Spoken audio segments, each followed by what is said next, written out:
Huitième partie, nous rentrons encore dans le symbolisme et l'allégorie. Nous allons parler du centre et de la circonférence, pour illustrer un peu tout ce qu'on a dit depuis le début.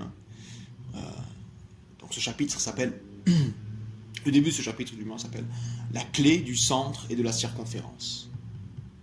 Jetons-nous ensemble dans cette figure.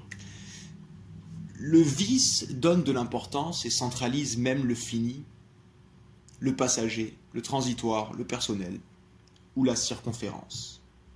La vertu, elle, place au centre l'infini, l'essentiel, le causal, l'éternel, l'impersonnel, et la voie se trouve là, dans ce centre de vertu. Pourtant, nous parlons bien du même cercle. Le mouvement se trouve en circonférence, donc en exposition à l'extérieur. Il ne sera jamais le même à deux moments successifs. Il est dans le temps et l'espace. Il emmagasine, il rejette, change, et cela en fonction de ce à quoi il est exposé. En cela, il constitue une matière, et le centre, une essence. Le centre, lui, est en dehors du temps et de l'espace. Il n'est pas soumis aux tribulations de l'extérieur, et ce qui est alors intéressant d'imager est que le centre possède une extension de lui-même au-delà des limites du cercle circonférentiel. Sinon, il serait quelque part dans cette figure, ce qui est impossible au vu de sa nature même, non soumise à l'espace et au temps. Visualisons les péchés comme des accélérateurs du mouvement périphérique. Plus on les actionne, plus les mouvements au niveau du mental et des émotions sont accrus, pouvant aller jusqu'au chaos. Puis, lançons-nous en tant que libre arbitre sur cette périphérie tourbillonnante et essayons de s'y tenir stable et en contrôle.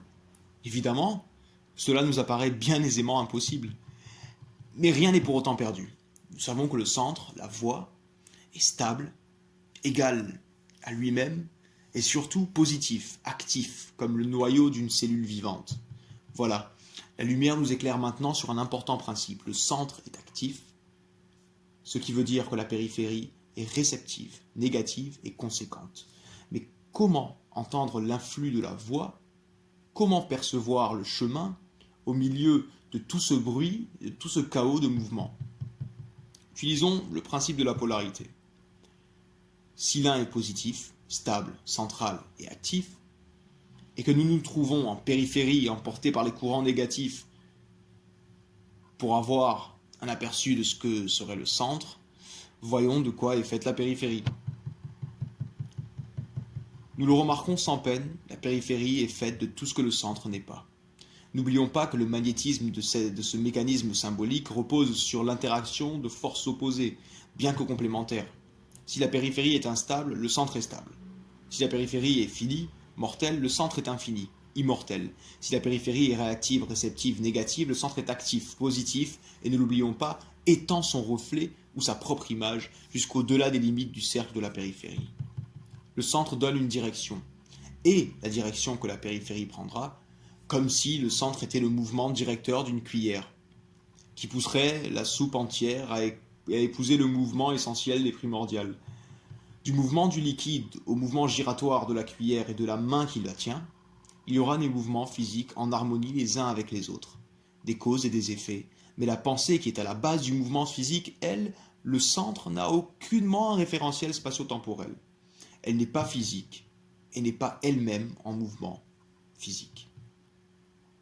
Le mouvement que la périphérie reçoit de cette impulsion primordiale n'est donc pas mauvais en lui-même, car il ne saurait être autrement, en accord avec son caractère réceptif. Le problème se situerait donc en ce qui serait à contre-courant de ce mouvement, qui ne l'épouse pas. L'on pense alors se faire entraîner par un mouvement destructeur. Or, nous ne sommes juste pas assez observateurs pour repérer le bon rythme à adopter afin d'être en harmonie avec le sens du mouvement. Les indices de ce rythme à adopter se trouveront souvent dans l'extension du centre au-delà de la périphérie. Mais est-on toujours conscient de cette extension? Est-on déjà prêt à concevoir qu'il y ait autre chose que la périphérie elle-même? Si l'on y passe notre temps et que l'on se restreint à ce référentiel, bien sûr que l'on ne verra pas le reflet du centre, et encore moins le centre lui-même. Un surfeur épouse le courant d'une vague, un bateau à voile épouse le courant de l'air. Ainsi, le centre projette une direction prédéfinie, ce mouvement se répand en périphérie, et cette dernière est bien sûr obligée d'épouser la direction giratoire du centre. Voyons-nous comme un libre point qui chercherait à danser sur ce disque tournant. Ce libre point semble posséder l'aptitude d'aller volontairement ou involontairement à contre-courant de ce mouvement. Notre libre arbitre nous donne évidemment cette possibilité de choisir de danser dans un sens ou dans un autre.